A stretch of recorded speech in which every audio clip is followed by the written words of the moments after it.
Well, welcome Pisces, Sun, Moon, Rising. I'm Karen. This is Runik Streams Coaching and Tarot, and this reading is for Pisces, Sun, Moon, Rising, and it's a general reading for July 2023. This is a general reading. It may or may not resonate, on and on. And always check out your other placements if you so choose. And I'm using Runik Tarot today. I do personal readings. Link to my websites below if you want more information on that. Okay, what do our Pisces need to know for July 2023? So I do some shuffling beforehand. I just don't want to spend the whole reading shuffling. So one more shuffle and then we'll cut and we'll get started. This is current situation, past and present influences, negative, positive, challenge, what we don't see, what to watch for, future influence, outcome, and advice. So Pisces, let's get started here. Current situation is the Seven of Pentacles, past influence, Three of Wands, present influence, Five of Swords, negative, Four of Pentacles, positive, Queen of Pentacles, what you don't see, Page of Wands, challenge, Eight of Cups, what to watch for, keep an eye out for, strength. Okay, future influence, Five of Cups. This is not an easy reading. Outcome, world,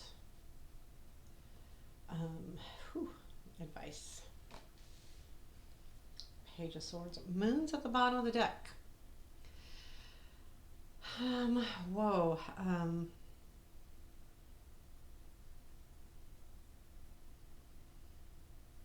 This month may be about coming clear on something. And I say that because you have a lot of spiritual cards here. Moon being on the bottom of the deck, Eight of Cups as far as challenge, Five of Cups, future influence, the strength. Strength isn't necessarily a hard card, but it speaks of, hard times, right? Because that's when we most notice our strength. And the moon is, so there's a lot of spiritual stuff going on here. Oh, God, I got confused there. Whoa. But I will tell you, there's nothing that's like there's no tower. There's there's nothing crazy either. So the moon's at the bottom of the deck. I just feel like you're going to be coming very clear on a situation. I'm going to take a sip of my coffee. And the current situation being the Seven of Pentacles. So this is like, you're working at something and deciding, okay, is this worth it or not? Because I'm going to have to spend a lot of time nurturing it and stuff. And I think you have, because the Three of Wands says that there was something that came in from this work that, you've done some work and it came in, and now you're like nurturing what came in. So whatever came into your life recently in the near most recent past, either something that you work for. I feel like this is almost relationship, but it could be job too, because it's something that you've worked on and you saw the benefits at least coming in, if nothing else, which gave you the idea that you need to keep working at it and keep going, right? The Seven of Pentacles being the energy. This is something that you've planted, an idea, a thought, a process. And the Five of Swords is the present, and I feel like you're making a decision here on whether to fight for this, fight for whatever you believe in or what your thoughts are on this, or to let it go and walk away from it. And the reason why I say that too, that it's a decision, is because you have Eight of Cups in the challenge. It's going to be hard to walk away. That'll be a challenge to leave this behind and walk away from it. Now, this doesn't have to be a relationship. This definitely could be just something that you feel pretty that's important to you, or it was an idea, but whatever it is, that Three of Cups, right? I mean, the Three of Wands. Plus, you have that Seven of Pentacles. So it's definitely something that you've worked at. It's not something light. It's not something that you're taking lightly at all. Um, and this Five of Swords, the Five of Swords to me, when I read, is about you can stay and fight, but if you fight, you could lose, right? And you could win, but then you have to decide, is it worth the battle? Because sometimes winning isn't really winning. Sometimes there are no winners, and sometimes by walking away, you you actually are doing the strong thing, if that makes sense. I'm going to just walk away from this because it's not worth the squeeze of whatever it is I'm doing. I can't keep doing this. I can't keep fighting for this. I can't do this anymore, right? So I just need to let it go, walk away from it. So that's kind of where you're at right now. This is a present influence. So this is either coming in or has just come in. I feel like that's a really current energy, and that's mostly what the reading is about. And keep in mind the moon being at the bottom of the deck. So the Page of Wands is something that you don't see. And I feel like that is really about, a lot of times I see the page as messages, but I feel like something's happening about this situation in the background, and it has to do with learning, right? But I feel like something's happening and someone's getting really excited about it. Like there's a lot of motivation behind it, but no one's shared that with you. So there's something happening there, or this could be some kind of message that will come in fairly soon. Um, but I don't think so. And the reason why I don't think so is because your future influence is the Five of Cups. And I feel like because this is Page of Wands, it's excitement, it's motivation. I don't think that would make you Five of Cupsy. So that's why I'm kind of like, I don't think it's a message. I think something's happening in the background I still think, you know what, honestly, I think you're more excited about this than you think you were. Like you really had high hopes about something, and it looks like it's not panning out, and you're deciding whether to fight about it. And I think that that's what this says, that this is something you don't see, and I think that's exactly what it is. You're more excited about it than you realize. So that's wherein lies the disappointment of the Five of Cups coming in, and I think that that's what this says. That makes complete sense. Yeah. What to watch for is strength. I think this speaks for itself. Keep an eye that, remember you're strong. But also watch for this, like, when I see this card in particular, this strength card in this deck, I feel a lot about watch for that person that knows how to handle you. Does that make sense?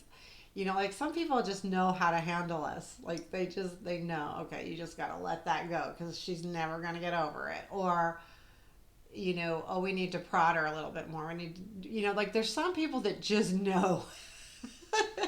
And I feel like that's what this is saying. Watch for that person. You grab a hold of that person when you need to, because there's someone out there that just knows how to handle you. And can help you through a hard time or an easy. I mean, all of the times, but it's especially important in a hard time because that's when it's really nice to have people that know how we react and how we act in certain situations. I think that's really important. So your negative influence is the Four of Pentacles. You're holding on to this like crazy. Like this is really important. And this comes from something you've been preparing for. So again, the Three of Wands, that goes like with that. And you're holding on to it now and you're like, I've got all of this stuff and I'm not letting it go because I can't let it go. I'm just not going to let it go. And that's why this Five of Swords is here as well. You can't let it go. And if you can't let it go, are you going to stay and fight? And so this is like something you're struggling with. And then we look at it with the challenge being the Eight of Cups. The challenge is walking away because you're holding on so tightly. So that's why that negative card is there, because the challenge is walking away. And how am I going to do that? because I really want this. But guess what? It may not be for you. And that's the challenge, is to determine whether this is really for you, whether you should stay and fight or whether you should walk away.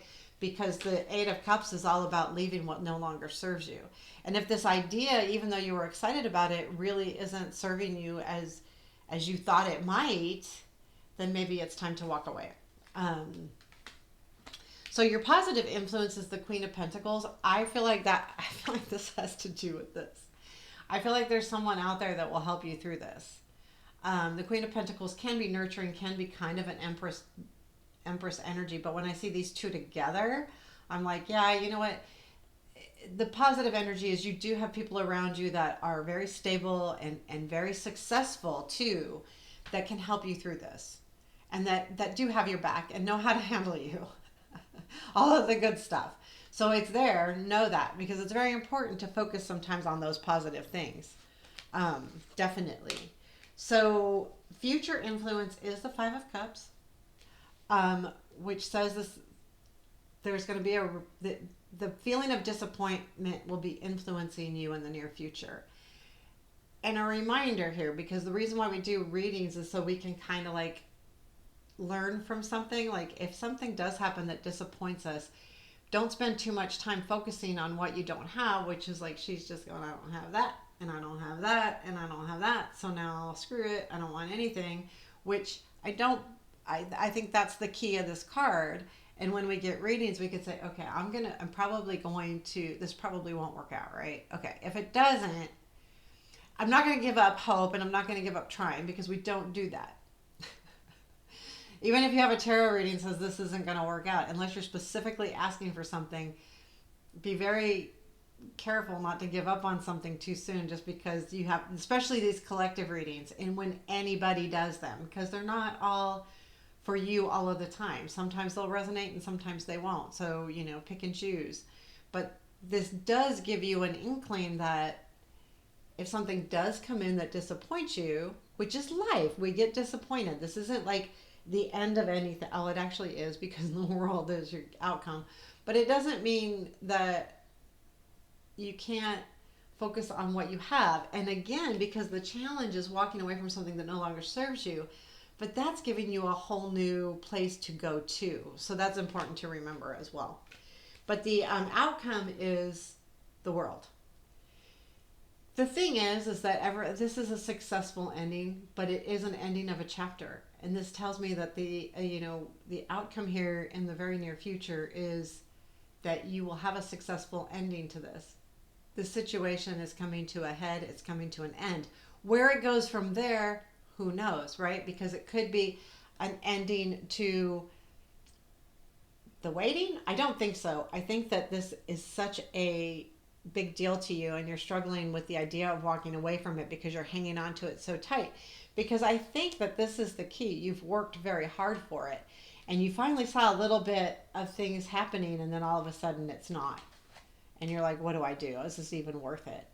And so there is a conclusion to the situation, and it's coming soon. But a conclusion the way you eventually want it, because the conclusion to this is whether you choose the challenge of walking away, right? So keep in mind that doesn't mean, but again, is this supposed to be over? And that's something that only you can decide, and only you can decide whether you need to walk away from it or not, because it's really up to you whether you want to stay and fight for something. I mean, it's obviously important to you. So the Page of Swords here is your advice. And I'm going to kind of tell you that the story behind this particular Page of Swords is she picks the absolute largest sword, it's as tall as she is almost, to learn how to yield a sword. So she does her practicing with the absolute largest sword she can find. And her reasoning behind that is, why start with this small sword when my goal is to be able to handle this sword? So I might as well start with this sword. And with that, anytime we start with the biggest thing, it's hard. It's going to be even harder to get to our, our mini goals, because we picked the hardest, biggest thing. And I think that's kind of what this is. So it's about picking your battles and picking your work. Like maybe this was just too big at the time, and that you need to like go, okay, maybe I need something a little bit, something where I can see the progress instead of something so big that I'm not seeing any progress. And I think this is going to be a huge piece of advice because I do believe that's important, because it feels like that's what's happened here. You've really spent the time, but it's not quite working out. So the reminder is, if you really want something to work out, maybe start with bits, like, allow yourself to finish goals along the way so that you're not trying to get to this end goal. I mean, it's always good to have the end goal in mind, because that way you can work on your little goals to get there. But don't practice with that big one. I mean, it's just start with babies, because we need to see completion. We need to see progress. That's just our human nature. Most, not all people need to see, okay, I can do that, then I can do that, then I can do that. And then they get the positive motivation going, and then they can achieve that big goal. If you're constantly feeling like you're failing, we tend to believe that we're a failure at something, and then lose track of that big goal up there. So keep that in mind, Pisces, as the month moves on. And this will be a little hard, but I don't think it's devastating. I think that this is something that you will put into perspective rather quickly. So take care and have a beautiful day. Thanks, Pisces.